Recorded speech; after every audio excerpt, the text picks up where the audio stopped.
YouTube is full of videos about weird Mario versions like Super Mario Bros. Special, but today I want to zoom out a bit and talk about the bigger story around it.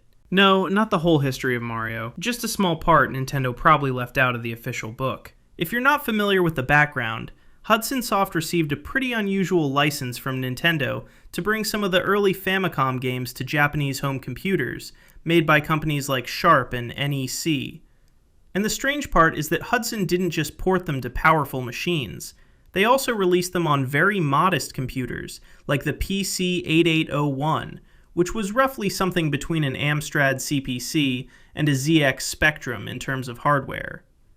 Which raises a really interesting question. Why would Nintendo allow that in the first place? The answer probably lies in the context. Nintendo wasn't the powerhouse it would become just a few years later. The Famicom might have been a very capable machine, but it still had to compete with other systems, even simpler ones like Sega's SG-1000. In fact, both consoles launched on the exact same day, July 15th, 1983. So instead of keeping everything locked to one system, Nintendo expanded its reach. In a market where home computers were everywhere, bringing its games to those platforms meant reaching players beyond the console space, and slowly building its brand. After that whole little story, fun as it was, I still have to nitpick Super Mario Special. So here we go. The word special in the title basically gave Hudson Soft an excuse to change the game quite a bit. In fact, there isn't even a single level that's an exact copy of the original Super Mario Bros. The layouts are completely different, and Hudson even added a few new power-ups. One of the strangest ones is Mario's wings. Unfortunately, it looks like they didn't have enough memory to add proper animations, so when Mario flies, they basically reused his swimming animation, just in the air. Even so, Hudson made some really odd design choices with this version. For example, when you reach the edge of the screen, Mario's still a couple of centimeters away from the exit. And then on the next screen, he reappears a couple of centimeters from the left. I get what they were going for, but it somehow makes things more confusing. And then there's the timer. I genuinely don't understand this one. Why create a timer that counts seconds at the wrong speed?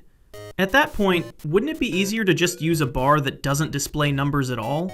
And the pipes. Trust me, at first I had no idea whether you could even enter pipes in this game. Apparently you can, but I still have no clue which key actually does it. Maybe someone in the comments can help me out with that. And right before we wrap up, just so we don't end on too bitter a note, here's one more fun piece of trivia.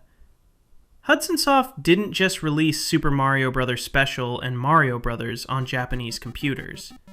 They also released something called Punchball Mario Bros. This is another strange variation of Mario Bros. Except this time, instead of jumping under the turtles to flip them over, you throw balls at them. But that's not even the weird part.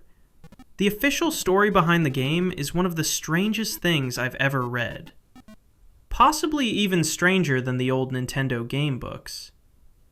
According to the Super Mario Wiki, Mario and Luigi are actually two primitive beings who failed to keep up with the rest of human evolution, which is why they fight enemies by throwing stone balls, or in Japanese, ishi no tama, no pun intended. So apparently, somewhere in the Mario multiverse, Mario and Luigi are basically cavemen. And yeah, I'm still figuring out Kling AI.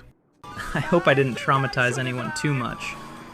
And it's probably time to go play an actual good Mario game for a change. See you in the next castle!